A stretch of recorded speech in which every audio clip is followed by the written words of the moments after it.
And we're live. Welcome back, everyone. Isyour6covered. Appreciate everybody showing up so far. Oh, man. So Saturday and Sunday, great time. Had a lot of fun. Got to hang out with a lot of great people. So hopefully you guys are doing well out there. I see quite a few of you showing up. Before we get started, let's see who came in first place real quick. CJ Johnson. Second place, Brody.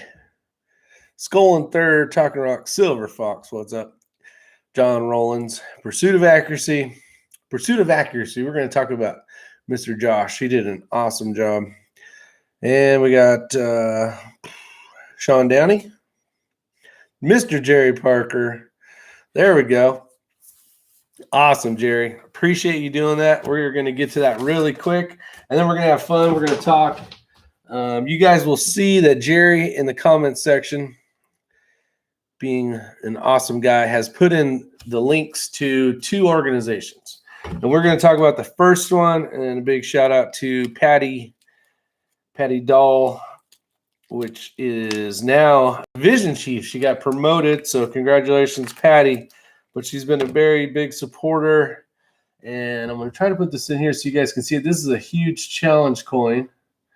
See if I can get it to, there we go.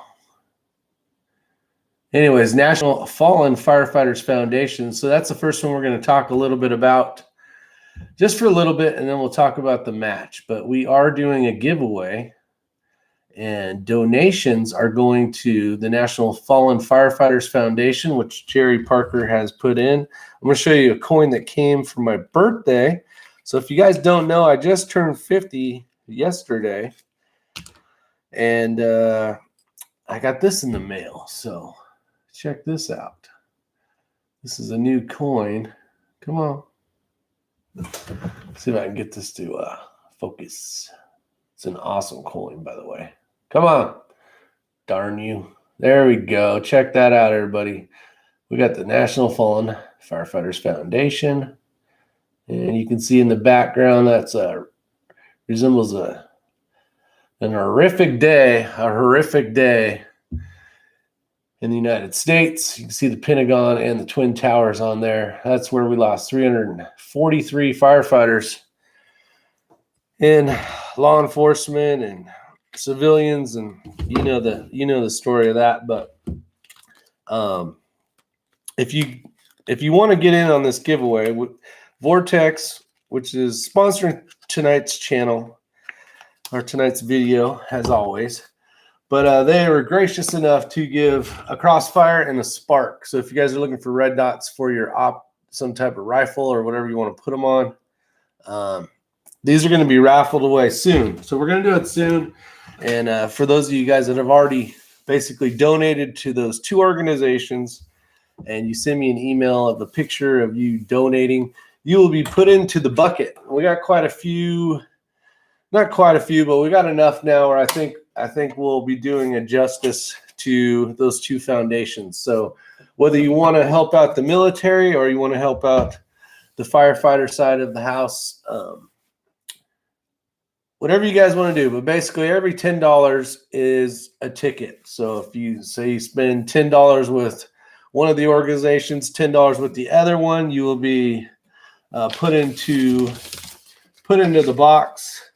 It's basically tickets like this. You'll have your name written on them, entered into that box, and then we will draw those tickets, and two lucky winners will win these. I'm also working with John. I need to contact John. He has you probably saw him on a video we did probably about a couple weeks ago, right before the 3-gun match. But he said something about building and making some covers that he was going to donate as well. So I'll see if we can still get a hold of those and see how that goes. So hopefully everybody's doing well. We're going to talk about two matches today, and we're going to talk about some things that I would say, I don't know, I was a little flustered. So the first match basically was at VOD, which is a Virtua Defense located in Old Fort, North Carolina. And it was an amazing match. It was a series. We made it into the finale, Chris Simmons, you guys have seen him on some of the chats that we've done before. An outstanding shooter, along with gold medals and all sorts of crazy trophies. And he's a very good shooter if you don't know who he is. Sponsored by Voodoo and on and on and on. So, but he held that series, which was really cool of him to do because it takes a lot of time, energy, effort, and money in order to get that done. And he did that for us. And the finale was this last Saturday. So I didn't do as well as I was hoping for. Now, I know that I was shooting against really top-level competitors, and I know that I have not practiced as much as I want to. So when you hear me talking about stuff, I am not making excuses. I'm telling you what is going through my head in ways that maybe I can think about getting better. So when I was on the series, when we started off in January and I was going through, I was doing a really good job, but I was shooting like 3 days a week.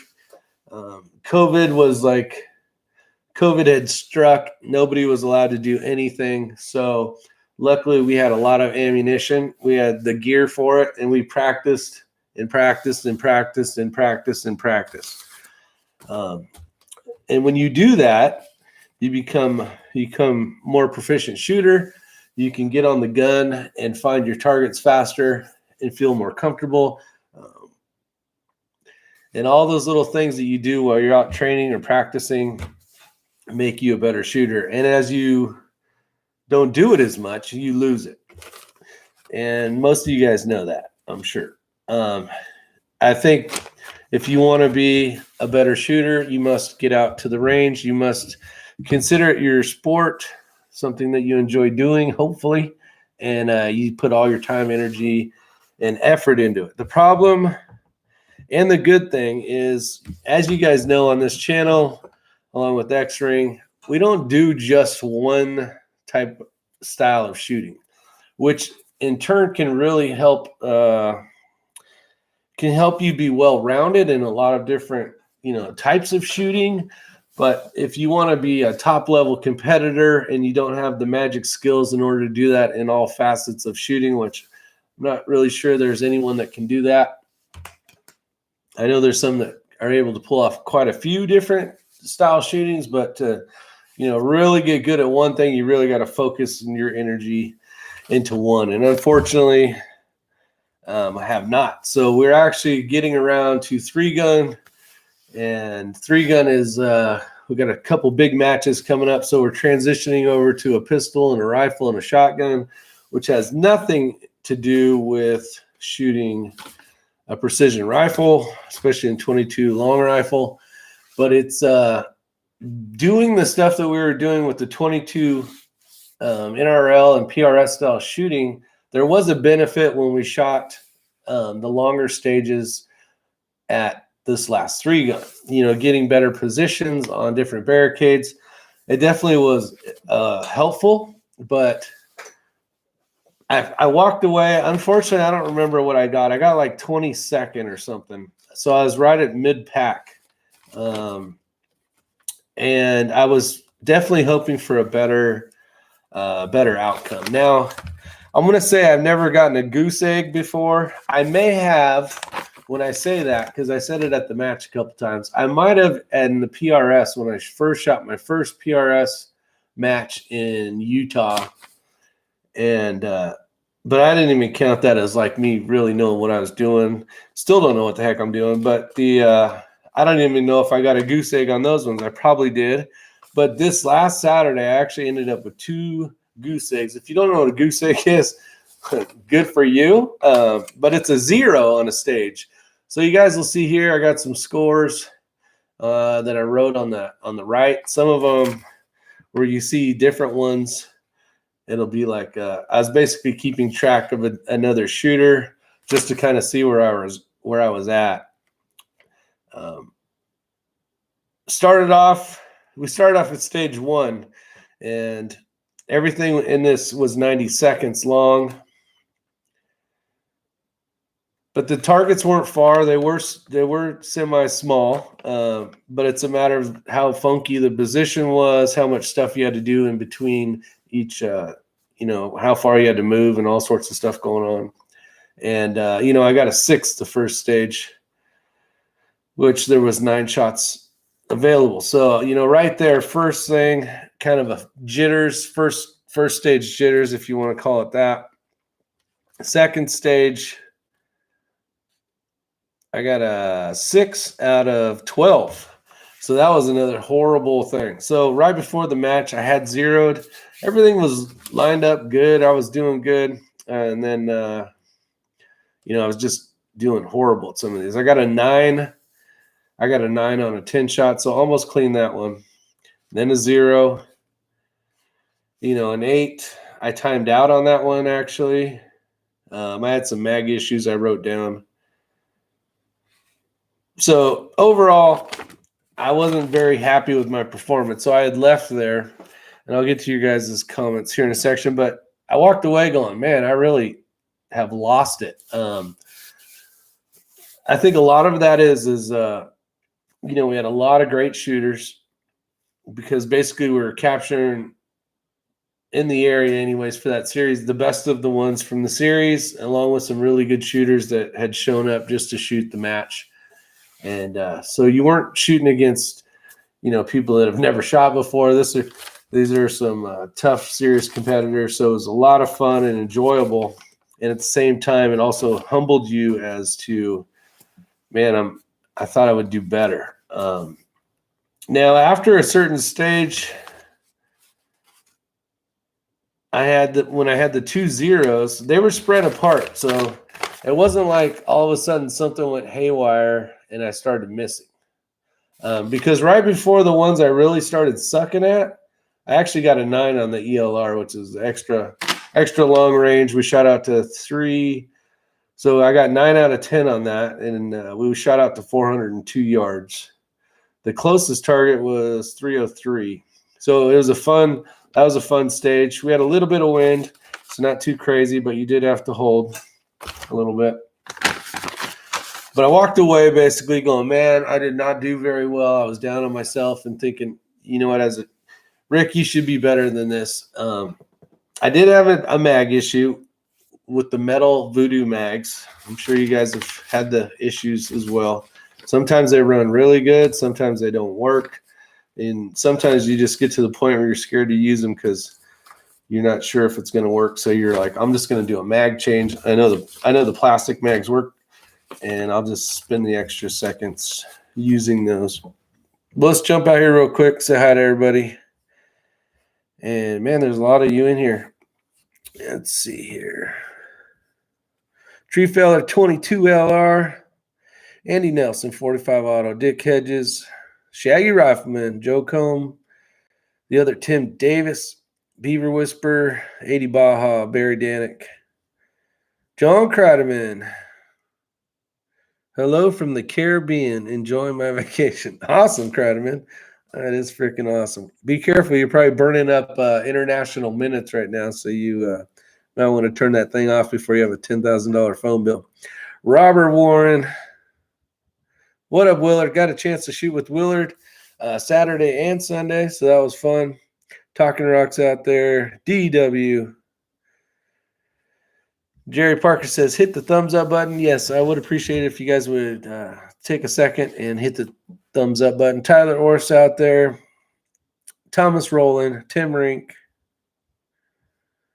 Joaquin Jack Nava. TB. Got some cake there for my birthday. I appreciate it. Let's see who else out there. Frank Furs out there. Ramsey Country. Pursuit of Accuracy. Let's see. Oh, and it skipped. MXJ23. Got a chance to shoot with him on Sunday. Jason, appreciate it. It was fun. Let's see here. Trying to catch up. Shot a quick 4-stage match tonight. Dropped 3. All due to Russian. The shot. Forget to hold on one target. Yeah, we're going to talk about, Tyler, we're going to talk about holding and dialing. There was actually one stage on Sunday where I was trying to talk Willard through what he needed to do, and And he actually went out and practiced today on that because he had some issues. It's not so much issues. There's so much stuff going on, trying to find the target and then remember what side of the reticle, are you holding over or under, depending on how you have it set up. We got Fred's out there, Schmidt Hammer, Dryan's out there, Diffuse King, Drew Bradley, LZ USA, Born to be a Shooter Josh, Vanessa Kitty, welcome. I think I got most of everybody out there, but it was a lot of fun. So I was a little bit bummed, and I'm like, man, I shoot better than this. I should have shot better than this. Now I'm not saying I'm going to hit all the targets, but when you break a nice clean trigger, and you're like, that should have been a hit. So I'm down in the dumps. I'm thinking, man, I suck at this, and I need to do better. Now, for those of you that shot less than I did, I don't mean it as I suck and you guys got to go. I mean it as mentally like I should have shot better than what I should have shot. And wherever your level of where you think you didn't do as well of and you want to do better, you're thinking the same way as me, because I was like, this is not good. So I decided to sign up for Kettle Foot. Big shout out to the guys and gals at Kettle Foot that put on the match on Sunday. It was a lot of fun. But not only do I have to shoot against great shooters, now I got to shoot against Chris Simmons, which was, obviously an awesome shooter. And he actually got first, so congratulations, Chris, to that. But in this area, this region holds some really, really top-notch shooters. You got Donald Traub out there and all those guys, and there's a bunch of other ones, but those are the guys you're shooting against if you're in our area, and it's tough. It's tough if you can walk away with a top 10 finish, you're doing really well, because there's some great shooters out here. So I decided to sign up for Sunday's match. I'm like, I got nothing going on. I'm feeling bad. I need to get more practice. So the whole point of going out there in my mind was, well, the only way to get better is to go do it, to go shoot it and try to get better. So I decided, you know what? I'm going to sign up for this thing. I'm going to show up. Got up at 5 a.m. and headed off in the dark to Bristol, Virginia. And we had 10 stages. And at this match, I'm kind of doing it as some recon too. So a lot of little things I'm thinking in my head. I'm going to go there because this is where the regionals are going to be. I'm going to go there. I'm going to learn how the wind works in that area of where we're going to be shooting. So I'm getting a little bit of recon, kind of figuring out where everything's at. I'm also trying to get better and shoot with different shooters. So now I'm in another state over. So now you're seeing some different people. Which was actually, I think, 17 of the people that showed up were the same people. Well, there was 40-something shooters, but out of the 17 of them, I think, were I shot against Saturday. So it was pretty cool to see everybody there. As always, a good community. I always tell you guys, there's a lot of great people out there. Okay, so now we're at Kettle Foot. I got to grab this sheet. So this was Kettle Foot, August 2021, and it's the 22 Tactical Challenge, they called it. So I'll get there early. I zero my rifle, and it is a 0.5 mil to the right. So I'm thinking, okay, and I'm doing the cold bore. I'm warming the barrel up, really making sure that my zero is spot on, and I was right at a 0.5 mil, directly right. Now, I've flown to Wyoming with centerfire rifles, New Mexico, quite a few places, and I've never been off more than a tenth or two with all the different elevations, the heat, the temperatures. So I'm really thinking, okay, utilizing and going through these barricades. I actually Josh can tell you how bad I hit my rifle, but I hit my scope coming out of one port and into another one. And maybe that was what happened to me at the match. Maybe that was the reason I missed some extra targets. Or maybe I just shot like crap and I need to practice more. So I don't know what the real answer is to that, but it gives me an idea. So I come in Sunday fresh going, okay, my rifle is off a 0.5 mil. That's probably a good reason why I didn't shoot as great as I could. But I was like, okay, I'm going to go clean slate. I'm going to go, okay, it was a 0.5 mil off. I zeroed. I was knocking little tiny dots out at 50. My zero was perfect. I get to and then the way this is after you zero, there's a zero like range down below, and then you come up, drive up, and then you're ready to shoot. Well,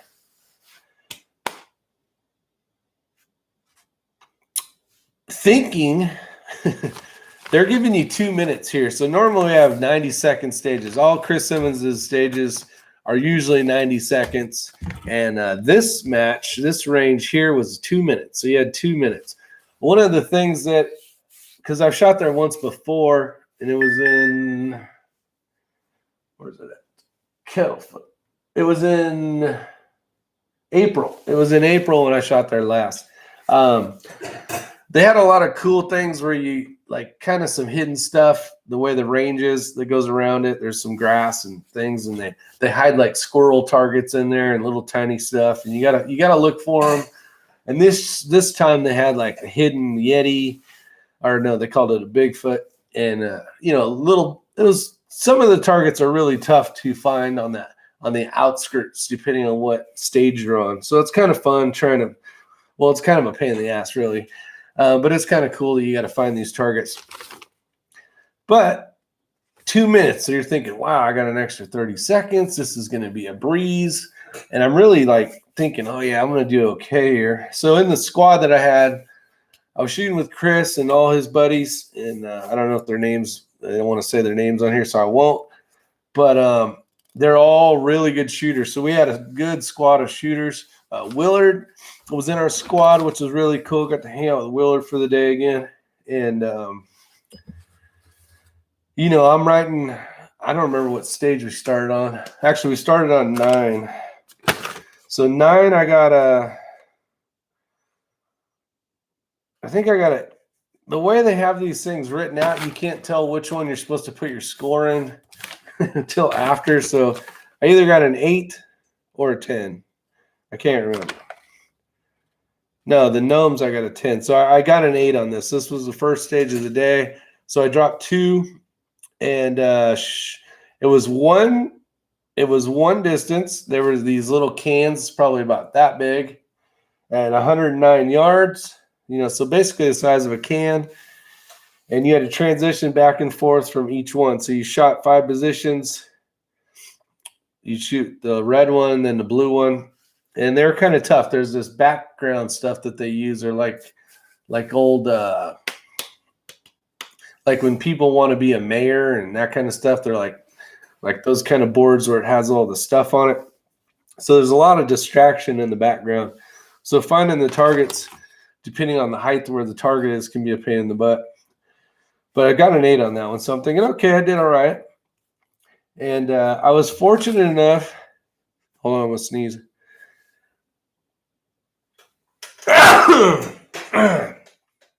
I was fortunate enough to actually shoot with Chris in that squad. So my priority was to watch and learn. And I took quite a bit of footage of Chris shooting the different stages. And it was very impressive to see how much how he was never in a hurry. Everything was so smooth and like just well organized, like dance, basically. Like he knew exactly where everything was going to be. You put his rifle down nice and soft, and just like everything was just super flowing. It was never rushed, and when you watch these guys shoot like this, you're like, there's no way he's going to have enough time to to shoot all these targets from all these different positions. And these guys and gals that do this all the time and are really good at it, it's just fun to just ingest basically what's going on in front of you and watching that. So I'm going to try to put a video together sometime fairly soon, I'm hoping, but it's going to be like me, fumble effing around sometimes with my stuff, trying to get it right. And then you're going to watch. I didn't get Chris on all the stages, but it'll show his perspective of it as well. So I'm not sure if I want to put like two screens together where you're seeing him and myself shoot at the same time, where you can see, how far he's getting, where I'm still here per se, like time wise, or if I'm going to give you, because if you leave it just him, you'll be able to get the whole idea of what's going on and be able to utilize and watch his body positions as he shoots from different transitions from different positions. So I think I'll do it that way because it'll be a little bit longer, but I think there'll be more you can learn from it. So let me zoom in here so I can see, because my eyes are old and I can't. I haven't seen anything posted yet. I'm not sure. Did well for me Sunday. My practicing is paying off when I shot Sunday. Everybody duck. Let's see. I'm trying to catch up here. I'm going to start working on getting smoother working action. I'll tell you what, Josh did an outstanding job. He came in second place, if you guys didn't know, in the finale. So that was impressive for sure. Congratulations, Josh, which is pursuit of accuracy on here. My last shot was horrible. Couldn't make it past 200 for some reason. All the top guys are super smooth. That's very true. They're just a cheap version of a Cornish pasty. Need extra light fill bags. Anyone have any ideas? Actually, X-Ring, no, not X-Ring. Mini X has a very light, it's a mini fortune cookie that's like stupid light, like really, really light, Dick, if it's something you're looking for. Rick, practice shooting smooth and steady. Oh, shooting smooth and steady. Yeah, LZ, I'm trying. Josh, you're already smooth at the action work. I watched your videos. Let's see, Big Country. Okay, so we're caught up. So after the match, and everything's on practice score, guys. If you ever want to, see our matches, you just got to go to the right section, type it in, and you'll be able to see all the scores. Let's see what I got here. I got some pictures of some scores, kind of give you an idea. On the first day, Saturday, Sunday, Matt and rated decent. They were in the top 10. Let me see if I can find these pictures. Did they finish where they wanted to finish? I don't know. I would assume, a top 10 finish is pretty dang good. But I don't know what they were mentally thinking they wanted to get to. But they all did really good. So let me see. I took a picture of this upside down, so I got to flip it around. But this stupid thing.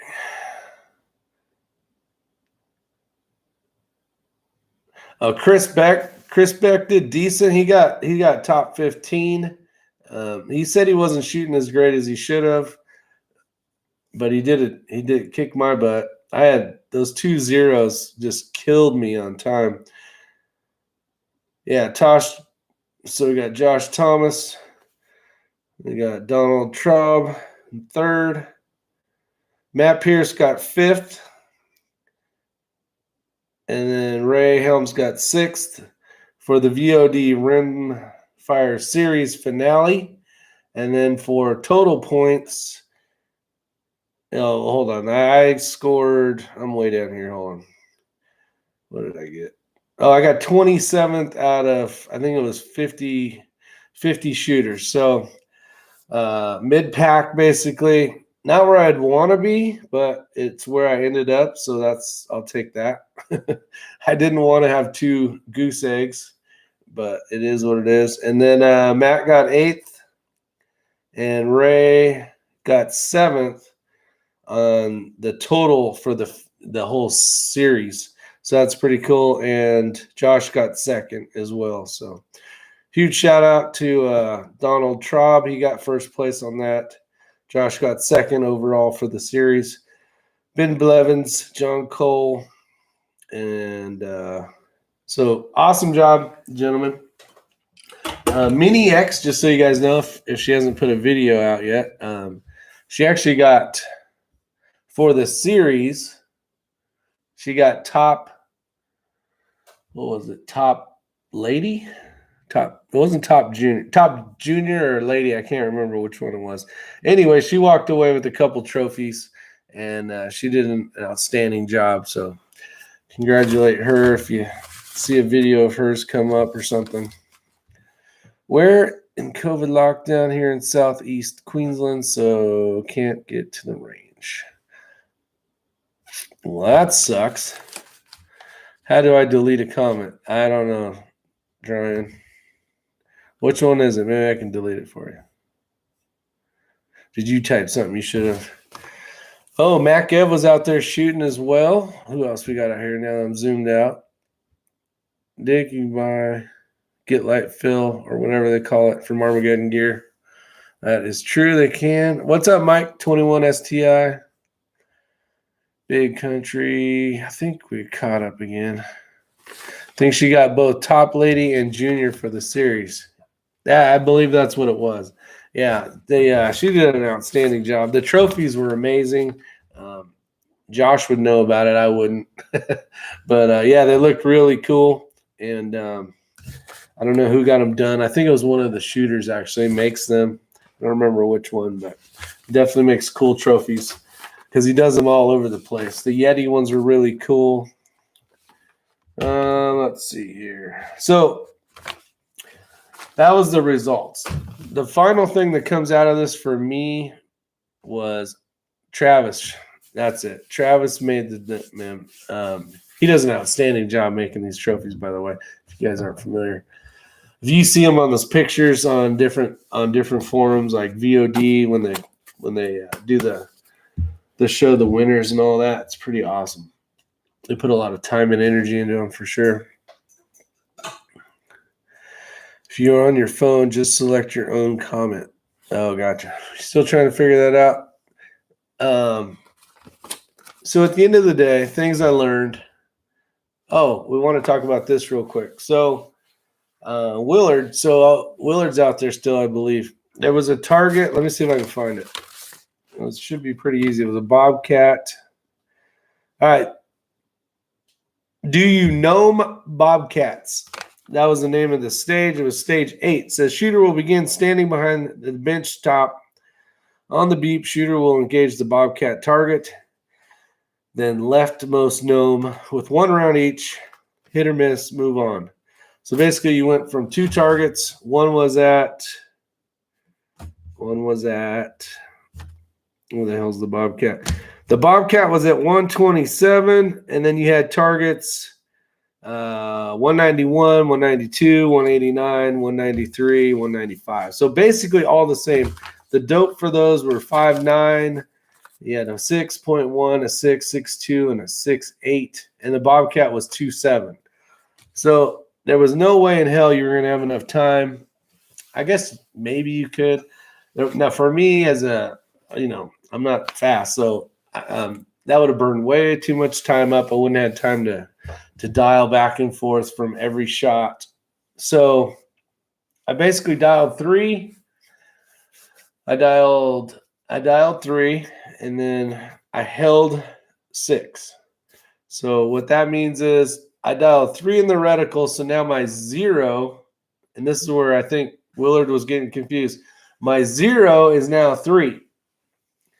And now I need to hold 3. So I would have 3 and a 6. You got to remember on a lot of the reticles, it goes up on the line, the stadium line. and it'll go up here quite a few depending on what reticle you got. But he was holding on the top. So basically the bullet, it needs to go farther. So you need to raise the rifle up, which in turn is really, when you're looking through the thing and you have to hold over, looking at the target, you should remember that you got to lift the rifle in order to get to the 3, which is really a 6. So you don't want to, if you have the option, and you don't have to get too crazy with holdovers. What I did was I basically went, my zero was a 3 because I had it dialed at 3, and then my 3 was a 6. And I would shoot the coyote, and then I would go over and shoot the gnome, and I would hold for each one of those. Some of the shooters did it the opposite way, because with the gnome, there was different distances, but they were very close. The farthest was 189 to a 195. So you're basically looking at 6 yards, which is quite a bit at that distance, but it's basically a 5.8 and a 6.2 was the farthest spread on those. So there was some wind up there, but not too much. But I decided to go the other way. The coyote was big. I could just run over real quick at the 0, shoot it, and then kind of come over, give me a little more time to figure out, okay. And you had to hit these things in the colored order that they were from left to right. And like I said about the background, there was a lot of crap in the background, and that was kind of a benefit. Could be a benefit, and it could be a distractor. But you could kind of figure out, okay, at this, because they're hard to see. The thing's basically totally gray with a little bit of paint on it left. It was like, okay, at the mark 15, that's where Gnome 3's at or whatever. Like, utilize some stuff on there to remember. But yeah, he had done it the opposite way. He went from, we dialed him in at 3, and he went 3 to -3. So, I mean, he went from 0, which was 3, to -3. So basically he went back to a 50-yard 0. So he was hitting very low. And then by the time he figured it out, it was too late. So maybe trying it for the first time shouldn't have happened at the match. Yeah, great point. A lot of times I tried something at the match that I've never done, and it was off this boat, basically a floating platform. You were allowed to touch it, manipulate it any way you wanted, but you were not allowed to touch the ground. And there was quite a few shooters, a couple shooters that went before me, and there was a lot of movement going on. And I'm like, man, and they had their foot like wedged in, and they had the deck basically pushed up all the way against the box so it wouldn't move as much. And then someone had said, yeah, the squad before you, they were standing up and basically shooting like a positional, like, basically like a barricade style shooting right in front. So they ran a bag, stood on the sides of the wood, and then just kind of shot it like you would any other barricade. And I'm thinking, well, that should be pretty simple. And it wasn't, because the way the wood was lined up, I don't know if I can do this. So if you're in the direction of the target, the way the wood was lined up, it was exactly where the rifle needed to be. So it's a 4x4 post to a 2x6 rail, and this rail was right in the damn way every time I was trying to get to the target. So you'd have to kind of like come off the post part, which then in turn made you very wobbly. So I did really crappy. Well, let me find out how crappy I did on that one. That was, what stage was that? Stage 2, Noah's Ark. Yeah, so Noah's Ark. No, that ain't it. Yeah, that was it. Shooter will begin on the boat with a rifle and gear. On the beep, shooter will engage each target with 1 round. When you have these kind of targets, this is a pain in the butt, and you got to shoot them in. You got to gauge them from far to near. So you had 215 yards down to 38 yards. So basically from 0.1 down in your reticle all the way up to 7.4. I only scored a 4 on that one. I was trying to manipulate the dang bag, and I had used a pump pillow thing, and this is going to be awesome. I'm going to do really good on this stage. And I put well, let me just say it because it has a bad word on there. I won't say it, but I screwed this crud up basically and dialed wrong on the skunk. So I was doing okay, and I started dialing wrong because I was getting flustered trying to get in the right spot, you know. So I should have just laid prone, jammed my foot into the thing, and held it. So a learning experience there. And I think other people learn from that, because I think some are going to try it. I know Chris Simmons, Adam, it seemed to appear to, I had him talked into it, but I went first, and I was halfway shooting through the thing, and I'm all, Chris, this is not a good idea. But I was already committed at that point, so I was like, whatever. Let's see. Let's get back out here real quick. He did the poor man's Horace dialing on, hold on the entire reticle. Maybe trying it for the first time. Yep. Polynesian will kill me. Getting too old to keep up with that. What's up, Brian Putney? How you doing? He makes targets too. Oh, that's right. He makes targets too. That's right. Those names were hard to find. I've done the same thing as you, Rick. Dialed 3, held 3. Okay. Yeah, that was a tricky one. Let's see. Sage 2. Oh, yeah, you guys are answering. I'm just catching up here. Let's see. We all want picks when you get back. Yeah, Criderman, we want some picks. Rick, that's what happened the first time we went to Kettle Foot. Still difficult. Yeah, it's tough, but I figured out a few things while I was there. I got a chance to basically do some recon, like I said earlier. And the wind was a little switchy in a certain section of the field. You know, one guy would shoot, and, you know, we'd kind of be like, after we'd already done shooting, be like, yeah, I was holding like, 4/10 off plate or whatever. And then one guy would be like, well, I had to hold right to left, and the other guy's basically holding left to right. So there was some switching going on back and forth. I will say the one thing I do not like about Kettle Foot. So you guys know I like to tell you guys true, honest stuff, whether it is what it is. It's the truth. Kettle Foot is going to be doing the regionals, right? So the 22 PRS for Atlantic Coast region. And the facility, I've shot there twice. The first time I shot there, they had said that a road had washed away or something, and that we're unfortunately going to have to shoot in this one area due to a road washing out or whatever. I was like, okay, cool. Stuff happens. We did have a ton of rain, so things do happen. Hell, my basement flooded out, so we know all about rain around here. So I was like, cool, no problem. I was thinking no big deal. But now I shot there Sunday, and and don't get me wrong, the place is very nice. But I'm just thinking, for a regional match, if we are all stuck in that same little section again, you can only shoot out to 215 or 16 yards, which, after shooting Chris's match is going out to 400 and something, 402 yards this last Saturday, for Chris's match. The thing I do not like about Kettle Foot is I love the shade. Don't get me wrong. There's a huge cover, and it's a very nice shooter's area with concrete benches. You guys might have seen. I don't know if we posted the video. We did post a video of Kettle Foot last time we were there, but there was these big concrete benches for everybody normally to be shooting, up front at the line of fire. But the problem is everything. Let's see, 4 stages, 1, 2, 3, 4 stages didn't have anything to do with the concrete barricade things, the shooting, whatever the hell they're called, the benches, the concrete benches. And it's not like you can move them or anything. But I'm like, I like more natural, things. You got to make stuff, tires, whatever. I hate it because it just seems easier.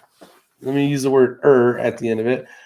These are very well-made concrete benches, but I just don't want to keep shooting the same, different array of targets and different things, but off the same kind of barricade, if you want to call it a barricade.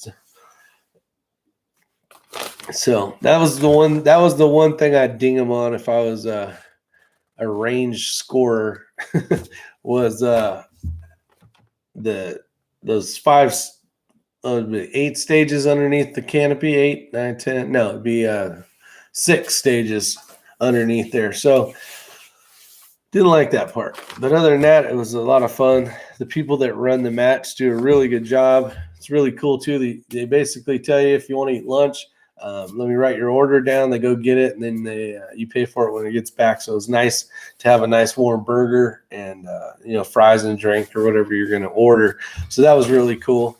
And the people that work there, they did a really good job of doing the RO stuff for us and setting up the match. But I would just say the only thing I ding them on would be having to shoot. And it was hotter than hell. So I'm glad we were under the canopy. But I hate shooting on those damn concrete benches. What's up, Mr. Eagle Eye Shooting? How you doing? H4350. It's got a wide accuracy node. You want to see a tad more creativity, basically.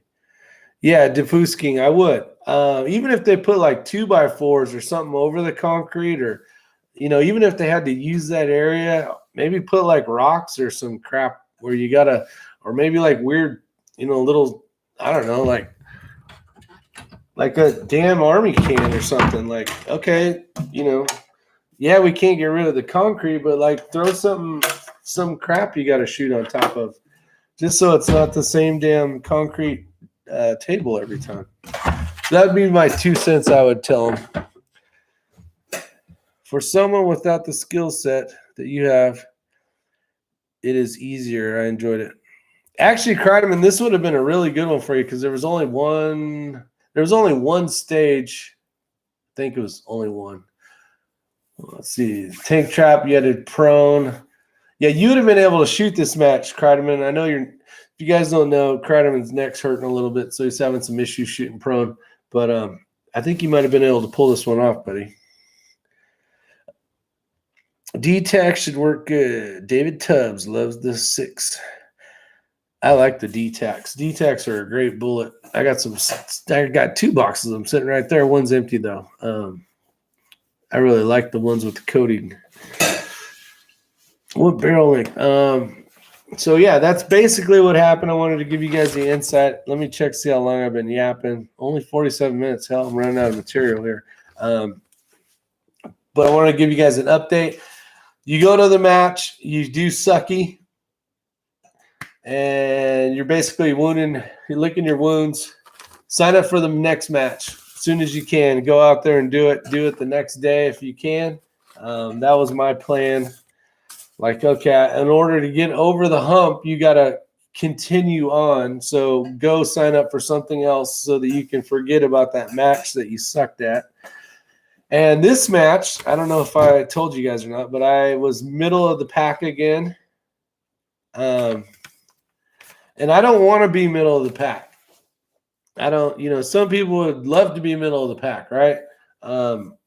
I guess it depends on how much time, energy, and effort you want to put into where you want to be. Like when I go to a 3-gun match, like I know I'm not going to be top anything, right? That's not really my cup of tea. I go there to have fun and shoot and try to be semi-competitive. But I know everybody, a lot of people shoot faster than I do, so whatever.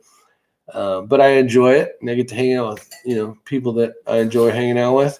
But when it comes to rimfire or PRS style shooting or NRL, I want to do better than what I ended up getting. Mid pack, I drove away going, okay, well, I had some issues. I learned some things. One of the things I learned was the dialing deal. Remembering that doing holdovers when you're practicing. Go do it. A good example of this is Willard went out today, I believe, or maybe I read his email or his text. I don't remember what it was. A day later, but he actually went out, and that's what's cool about these guys. You keep these things, so you can use this data when you get home. You're like, man, I really sucked at that stage.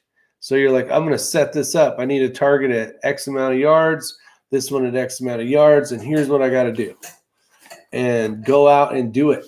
Go out and do it again and say, okay, I'm going to dial for the first one. I'm going to hold for the second one. And try it the other way if you think, because the gnomes were different, staggering, but they were pretty damn spot on. I think I got a 10 out of 10 on that one, but it could have been all luck too.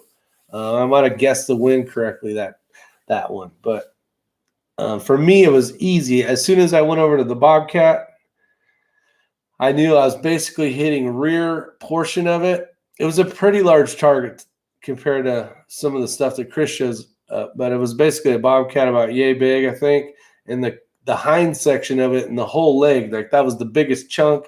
So I just basically go over, squeeze the trigger off, and then run back, and then mentally tell myself I need to hold 3. I need to hold 3. And if you could listen to my brain as I was going, between like the sparks and all that kind of stuff of what the hell's going on, it was hold 3, hold 3. So he went out, he practiced that, and now he has a better understanding. And yeah, like he had commented earlier, yeah, you don't want to try stuff at the match if you've never done it. And I seem to do it quite a bit. I don't know, and that comes to haunt you, I guess, but it is what it is. I had a great time. I enjoyed shooting with everybody and seeing everybody out there. So at the end of the day, I won because I got to hang out with a bunch of great shooters. So. And it is what it is. But I want to be a better shooter than mid-pack. And in order to do that, I either need to go to some island where they have NRL, PRS style shooting, but nobody shoots. Kidding. Or I need to go practice and just get better at it. So that's what it is. What's up, Kay? Let me see here. I got to zoom back in so I can see what the heck you guys are saying.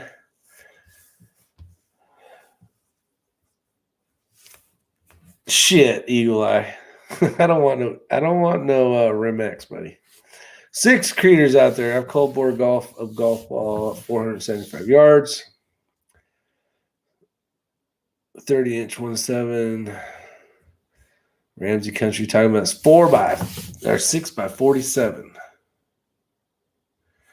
He does a lot of shooting. So if he's telling you something, definitely look into it because it's probably right.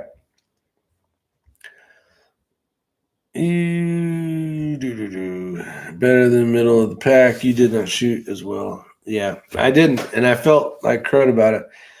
He is a bench rest shooter that I used to shoot with all the time before I got into 22. Yeah, Willard, what do you think about the 22 PRS? I mean, are you enjoying it a lot more than, say, the bench rest stuff? I would love to shoot 3 times a week, but weekend only it is. Need a friend with land and a range, just trying to shoot better than last match each time.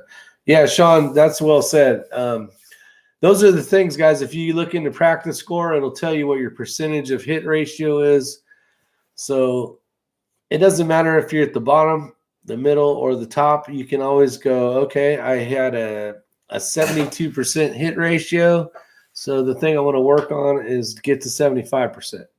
Or maybe you were at 32% or 24%. Just try to work on getting better a percentage hit ratio, and you have something to always compare it to. Remember, some places you go, the targets are going to be smaller. Some places you go, they'll be bigger. But at the end of the day, you're competing against people that have to hit the same target. But yeah, expander manual is the way to go. Meeting new people is always a win. Yeah, John, I totally agree with that. It's always a good time meeting new people out there. Let's see here. Rick, or just quit before you spend all your gun funds. No, I don't want to quit. I love it and wish I would have got up the nerve to try it sooner. Well, you're rocking and rolling now, Willard. So welcome to the rabbit hole, my man. I hate trimming. If I don't need to trim, I don't. Is Ray with you tonight? No, he's not. He's hanging out at home. We had a rough weekend. He had Sunday. He had some work to do with a certain family member. They had a big project they were working on, so he was working on that Sunday. And And then today we had a rough day, not a rough day at work, but we had a lot of crap to do. So he was a busy man. I only jumped on here really honestly because I haven't well, yesterday was my birthday, so I didn't want to get on here yesterday because we went out to a nice restaurant and ate, and then Saturday and Sunday, we shot all day long, so I didn't get a chance to get on live. So I apologize for that. And then Friday, we had to go to bed early, and we did talk. Chris Simmons was on there, so not Chris Simmons, but Chris Beck was on there, so we had a good time. But it was busy life, a lot of stuff going on, trying to fill up the rest of these. I got 1, 2, 3, 4, 5, 6, and I actually have 3 matches I have to put on there still that I've already shot, and I got way more than 3 matches to end out this year. So September is going to be crazy. Hopefully I still have a sniper partner for Snipers Unknown. Someone out there may have hurt his back, but he'll know more information later. And then I don't know if I'm going to New Mexico or not because I don't have a partner for that Team Safari match, which could be good because we got Memorial 3-gun and all sorts of crap going on. So it might just be better that I skip it. So I don't know how many mini matches. So if you guys don't know, we started off in January 23rd, 2021, and we made it all the way to 3 more of those. So that's almost 18. I think it's 1, 2, 3, 9. Yeah, that's 18 matches when I fill that up. So we'll probably hit like 23 matches this year, which is quite a bit for sure. I don't know if it's 23. My math's not great. At least 22, 21-ish. You know what? It'll be about 24 5 because I forgot about Chris Simmons is putting on an NRL X match. There's 2 of those before the end of the year as well. So it is going to be a crazy year, my friends. And I actually taken a class. I'm going to take I have some many reasons to take this class. One of them is to learn something that I don't know. So Chris Simmons, which he won, he always wins. He's a damn great shooter. But anyways, he does classes. So I know there's a couple things I want to see. I want to see his perspective, his fundamentals, and how his class goes. I want to learn how he teaches. But I also want to learn any little golden nuggets that I can learn. And I'm not saying I'm going to learn a ton there, which will be awesome. And I think it'll be a lot of fun. It'll be beneficial to, just get different people's perspectives, right? X-Ring has taken me under his wing, and he's completely helped me out a bazillion times over. Can never thank him enough for what he's done for me in the shooting. But also that information that you gain from different people, we're going to be able to bring that back to those classes. And, just maybe the way he words something, it may click in my brain differently than I've heard it before, So it'll be a good idea to bounce stuff off of him, and it'll be neat to see how he does it. So I think there's going to be a lot of neat things to see and hear and learn. So hopefully that's the thing. Who wouldn't want to learn from one of the best shooters out there right now? So as much as I shoot, I trim enough, just trimming when I have to. Let's see, I heard that from many. Have yet to experience that with 3 built. Shot 592 with 22 long rifle about a month ago. It's a challenge. Yeah, 6 creator it is. Let's see, 400 yards. Thought I was doing good at 200. I'm taking the class with Chris also. Can't wait. Oh, Jeff, you are? That's cool. Is it September 18th? That's the one I'll be in. Hopefully I get to say hi. Kenny at the house. I have a 2-inch egg at 200 yards. We shoot at positional. X-Ring is X-Ring is an amazing teacher. But I just want to see if it's something that we can bring to Ray's class. Maybe, maybe a golden nugget that I haven't heard before. Mario Mosen, what is going on? Had 2 impacts and 10 shots on the Liberty Bell shoot.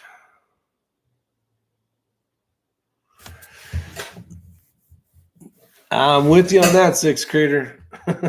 I got a Saturday's match. I got a 0.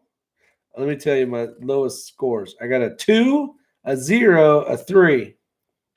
This is my last 3 stages right here. A 3, a 0, and a 2. Just no better way to just like kick yourself in the nuts right before you go home is getting a 3, a 0, and a 2. Right after you got a 9 on the ELR stage. Does not make any sense. I did put mag metal issues. Had mag issue and timed out. So put little notes. One thing I will say since sitting on here, where's your sweet tea? Oh, you better check yourself. It's right here, my man.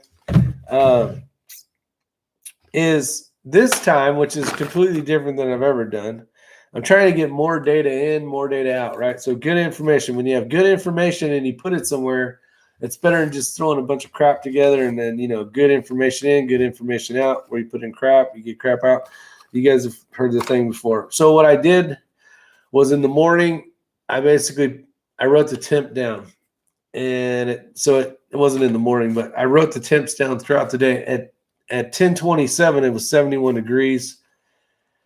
And then as I was doing, basically spinning up the Kestrel each time, or not every time, but some of the times, like it was 87 degrees temperature on that stage. It was 77 on that one. So 79 on this one. So just trying to write, and 77 on that one as well. Just trying to get more information. Why not? You're already there. You're writing down the dope. And I wrote it on here as well as on my tape that I normally put on my dope carts. That way I can bring this back. I can have this and know that even though the date's different, I may be there in 2 months and the temperature might be the same. And all of a sudden, say my Kestrel goes to hell in a handbasket, I can go, well, at this yardage with this temperature, it was 7.3 and my Kestrel blew up and it says 4.6. I know that probably is not right. So I might have to rely on these. And actually, Willard, I don't know if Willard's still here or not, but he did have an issue of what is the word when you what is that word? I almost said a weird word, but it's not bamboozled. He got bamboozled. He got sabotaged.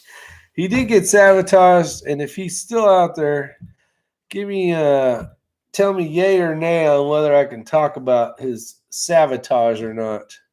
So hopefully Willard's still out there. I don't want to give away any information if he doesn't want it to be given away.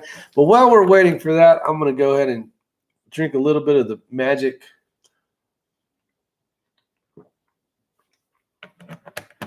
Is Mr. Willard still here? Yes, you can. Okay. So Willard had some issues on Saturday as well as myself. And you're trying to figure out, you're buying good equipment, you're buying decent to good ammo, and you're really trying to do your part of being a good shooter. And then all of a sudden things just aren't going right. And this is kind of what happened to me, but in a different kind of thing. So he's doing okay. And then all of a sudden his shooting just goes to crap, basically. And what had happened was he has a son that he's a great kid. I've shot with him quite a few times now, actually.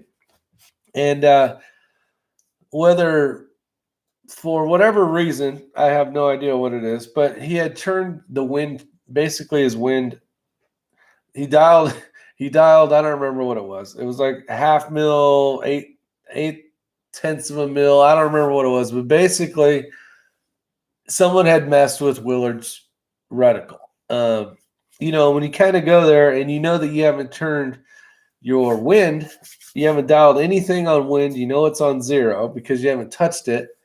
And all of a sudden you're missing stuff. You're like, what in the hell is going on?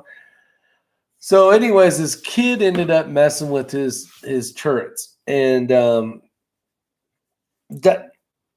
basically had screwed him up because Willard, knew that his rifle was at 0. That's where he locked the turrets down at, and there shouldn't be 1.5 mils. Yeah, so that's a lot.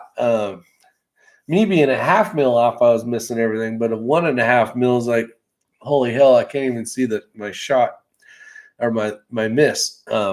So he had that issue. So he was lucky enough. He turned it into a good learning experience.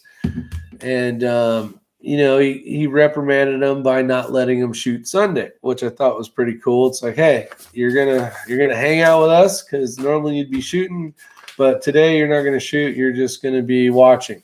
So that was punishment. And I thought that was, that was pretty good. But I don't know. It's hard because when you're missing and you can't spot your misses, you can't you can't hold left or right or up or down to, counteract it because you can't even see the damn thing. So he was having some issues. But anyways, I thought it was good of him. What's up, Mr. Elsters and Milspec Grunt and the Crazy Scotsman? What's up, my friend? So he had basically gotten not bamboozled, but it sucked for him. So he got to shoot better at this one. I could see the bullet. Oh, you could see the bullet. You should have figured that out then, buddy. But anyways, it was a fun time and it was good to shoot with everybody. So one last time before we go, Jerry Parker, are you still out there, my man? Jerry Parker. Oh, couldn't see the bullet. Sabotage. That's the word. Yeah. Sabotage. He got sabotaged by his son. Now his son was shooting too. And I don't know if him hitting targets, but maybe his son wasn't hitting targets. He was like, damn, I'm going to sabotage dad. Thanks, Jerry. You know exactly what I'm going to talk about before I leave here.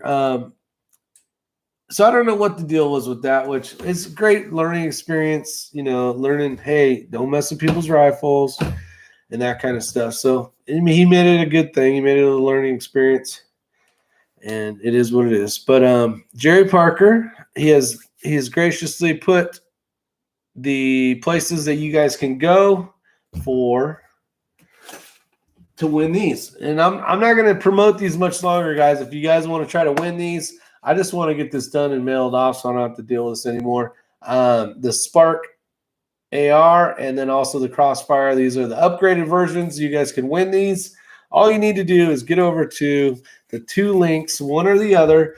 One is for helping out the firefighters. It's the National Fallen Firefighters Foundation, which is these guys. I got to deal with this thing again. But you can get over there. All the money that they get from donations goes to great causes to help fallen firefighters and their families. And you can also get over to Fisher House that helps out the military. Definitely appreciate it. Send me a picture of whatever you donate. Every $10, you will get a ticket after you email me at isyour6covered@gmail.com. I will take your email screenshot or whatever you have that shows that you donated X amount. And then I'll write your name on these blue tickets and I'll throw them into the Army can. And we will go live. I will go to some restaurant that you guys randomly pick that I have close by. And I will have them pull 2 tickets. And you guys will be able to win those. So let's see who wins. So we're going to do that pretty soon. And then maybe Nick D's out there says, I like your fire hats in the background. What FD do you work for? Actually, I retired 31 years, so I am done. I live in North Carolina, and the last 6 years of my career, I flew back and forth to California, Southern Cal. I worked for New Orleans FD for 14 years. Awesome, man. Cookout. Tim Davis. Very nice, Rick. Keep up the amazing work. Take it easy, my friends. I appreciate it, Todd.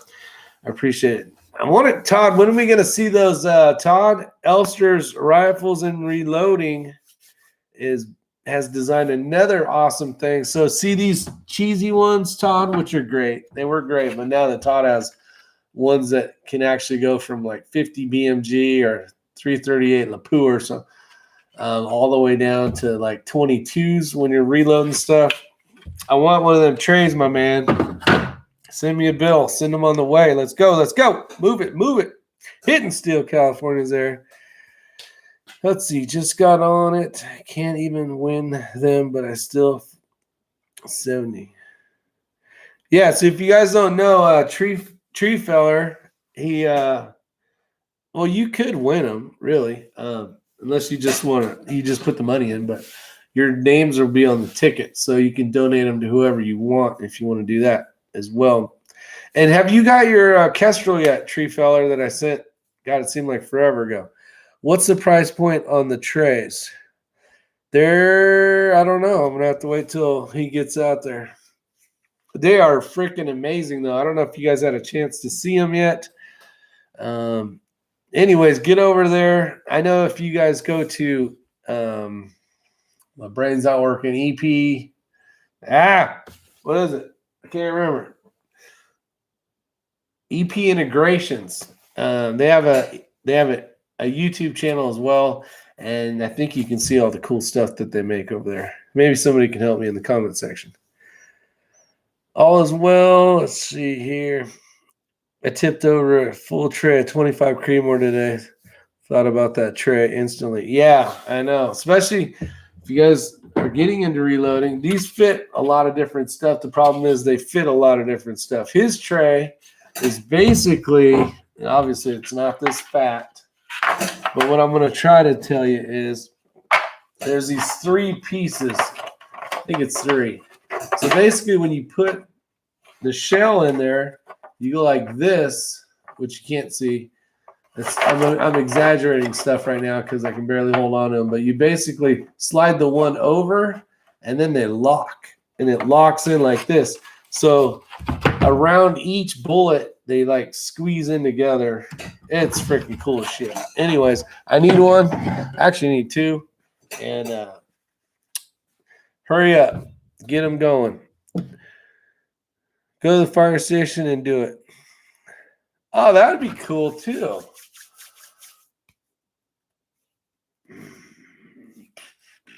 Let me think about that one.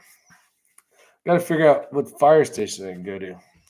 Some of them out here are all volunteer, so I don't know if half of them. I mean, I know there's. I could probably find one. I might have to drive a little ways, though. And then I'll probably be in some place where there's no service, and you guys won't even hear the name that got pulled. Let's see. Not yet, mate.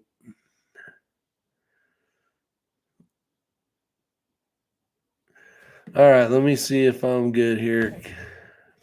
All right, so definitely go over to fisherhouse.org, or you can go to firehero.org and do some donating.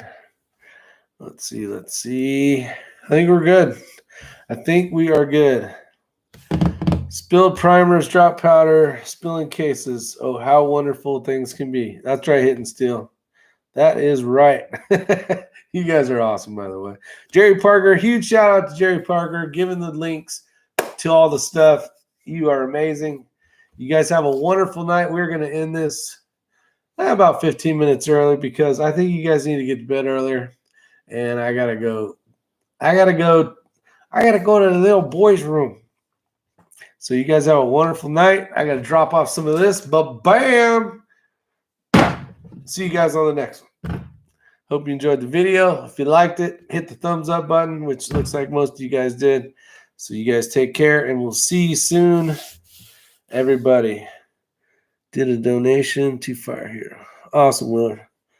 Make sure you guys, if you do donate, though, I need Isyour6covered@gmail.com. I need to see like a receipt or something so I can donate. And then we're going to kick these things off and send them on the way to whoever the new winners are going to be. So that'll be awesome. Oh, Commando 97, my man. I'm sorry. We started at 9. You know the rules. Sometimes I show up, sometimes I don't, but I'm usually going to show up around 9 o'clock. So you guys have a wonderful, safe week, because there's quite a few days left before the fun can happen again. Peace.